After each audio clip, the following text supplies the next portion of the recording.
For Creamer Media in Johannesburg, I'm Halima Frost.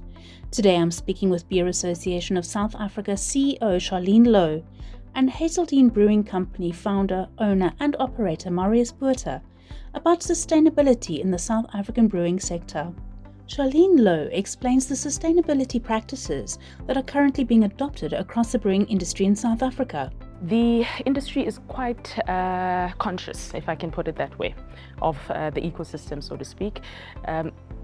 Brewing uses a lot of water, and so being able to recycle water, to treat water is an important part of what brewers do, especially the larger brewing corporates. So they have big treatment plants within their brewing, shall I say, operations, and recycling water and trying to maximize, I suppose, the use of water.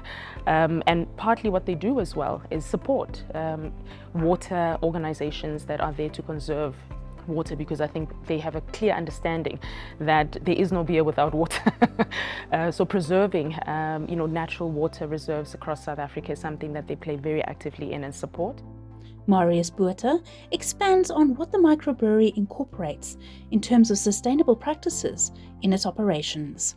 For us, for our sustainability, I mean, solar is the obvious first choice for everybody, I suppose. And then there's a little few other things where you use cold water to chill the wort, which is basically the sugar water that you're going to make beer out of, down from almost boiling to, let's say, 17 or 18 degrees Celsius.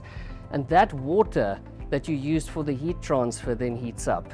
But that goes right back into the hot liquor tank to save energy, so that you don't always start from tap water and have to heat that up to boiling. So, there's a closed loop cycle. And then one thing we're looking at to the future is adding solar water heating specifically to also get that hot liquor tank up to about 60 degrees, 50 degrees off the bat. And then you need very little energy to just top it up at the end.